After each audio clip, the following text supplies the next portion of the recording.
Hey everyone, welcome back to the channel. So I'm going to tell you the truth, I tried to film this video multiple times. The last 2 nights I've got up, stood in front of the camera, tried to get something out, and it's been impossible. And why is that? Well, because today's video was supposed to be about the Northeast Corridor in the United States. With changing political tides, it looks like the US could be in for a really big infrastructure and transit transformation. And I just wanted to make a video highlighting all the stuff that needs to happen on the Northeast Corridor, which I quickly learned would turn into a 30-minute talk about various bridges, tunnels, other infrastructure, changing the rolling stock, changing the operating patterns, and I just realized that I have to make more than one video. So we're going to start today's video with the most important single point on the entire Northeast Corridor, Penn Station. If you're not already, please consider following us on Twitter and Instagram. Links are in the description below. Also, consider supporting the channel on Patreon for early access to videos, private conversations with the patron group every month, as well as supporting the channel to help create more content like this video.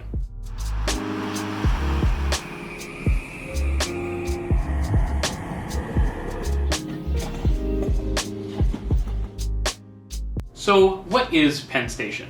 Penn Station is a major railway station in the core of Manhattan in the United States. Now, to be clear, Penn Station is pretty amazing in terms of railway stations because it isn't too common to have a major railway station that's underground. Penn Station is connected to both Long Island to the east with 4 tunnels, New Jersey to the west with 2 tunnels, and there is a sneaky 7th tunnel which connects up to the north to the Empire Corridor, though it's not a super important tunnel because it doesn't operate a ton of trains. Now, if you can do basic math, you might be starting to see an issue showing up here. Currently, Penn Station's tunnels are imbalanced, and as with many other tunnels and major pieces of infrastructure in the New York area, not only are the tunnels old, but they got damaged a lot in Superstorm Sandy back in 2012. They're really in rough shape, and they need to be taken out of service most likely for some extended period of time to be repaired and rehabilitated. At the very least, you want to cycle one tunnel out of service and leave one in service, but that major rehabilitation work has to happen because Penn Station and the connection to the Northeast Corridor is just absolutely critical for the New York and the United States economy. Now, there's going to be lots of talk of through running in this video, but to be clear, this isn't a video about through running specifically. I'll probably make a video later on how the New York City area could completely reinvent its regional rail via through running and coalescing services and creating perhaps a single agency to operate services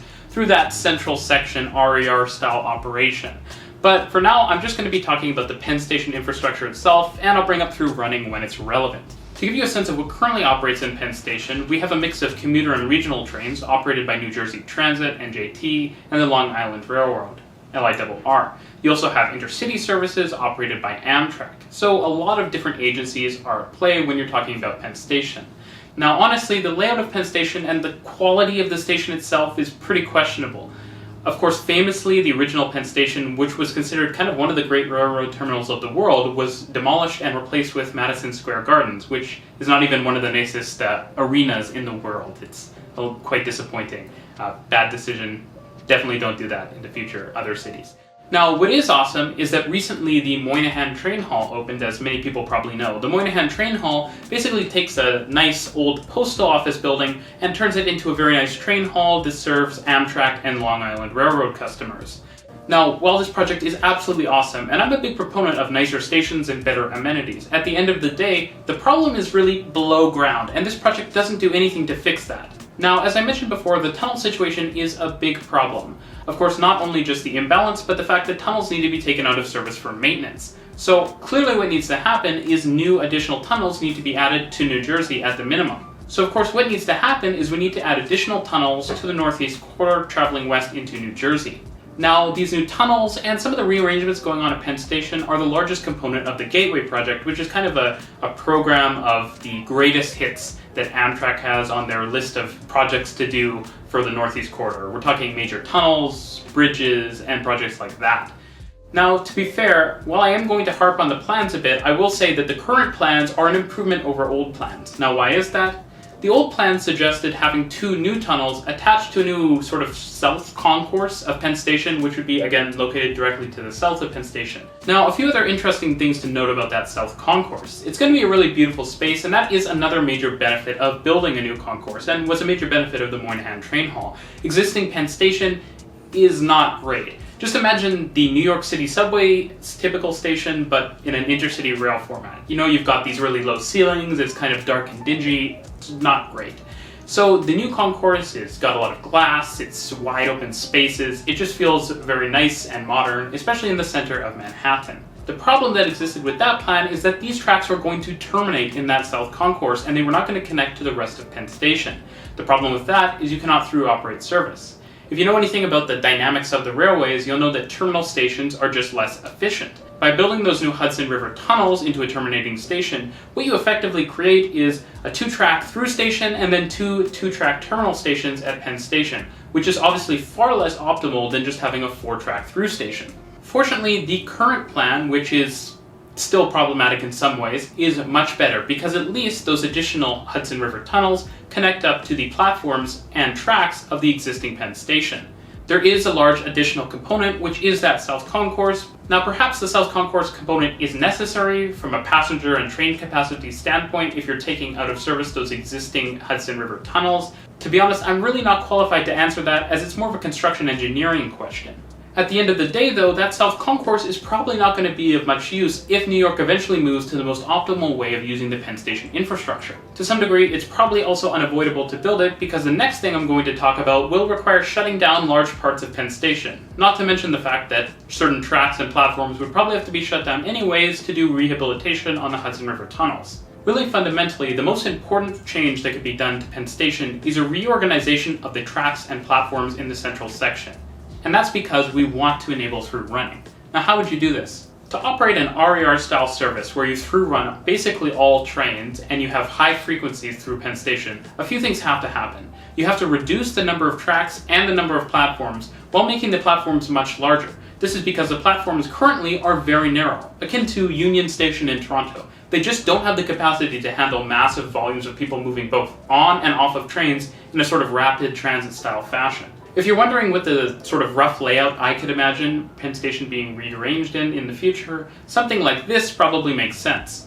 Now, this is a simplified diagram because the through tracks do not pass into the station perfectly parallel, but you get the idea.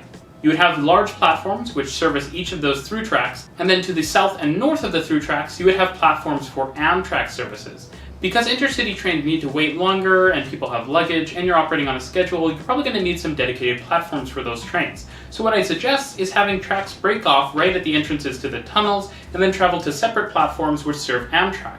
Trains operating on regional services pass straight to the platforms and then go through the station. And then when Amtrak trains are ready to depart, they slot in between some of those regional services operating to the tunnels, but they get their own dedicated platforms to handle their longer dwell times. Now, you could handle all of the regional services with 2 gigantic island platforms, but probably mixing in some Spanish solution type options would make more sense as to handle the massive crowds you'd probably see by running trains at such high headways.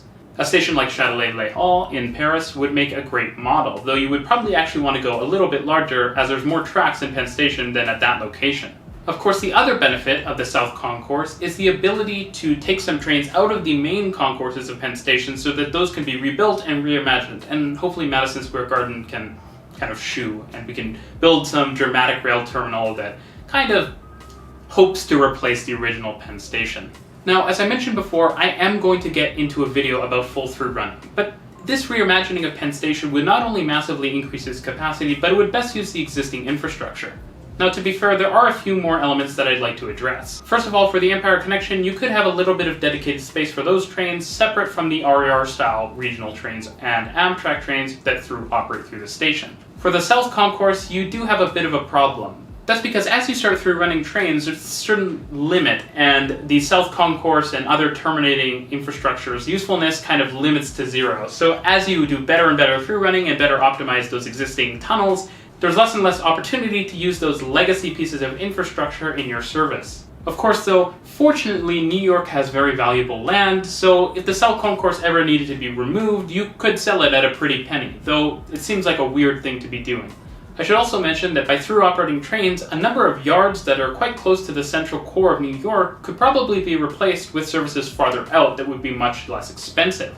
This would allow you to redevelop those core lands, like a lot of the area in the Sunnyside Yard and perhaps some more of the West Side yards, for a large-scale redevelopment. The land value is super high, And you could serve those locations with new stations on both rapid transit and on some of those regional rail services that would be running through an upgraded Penn Station.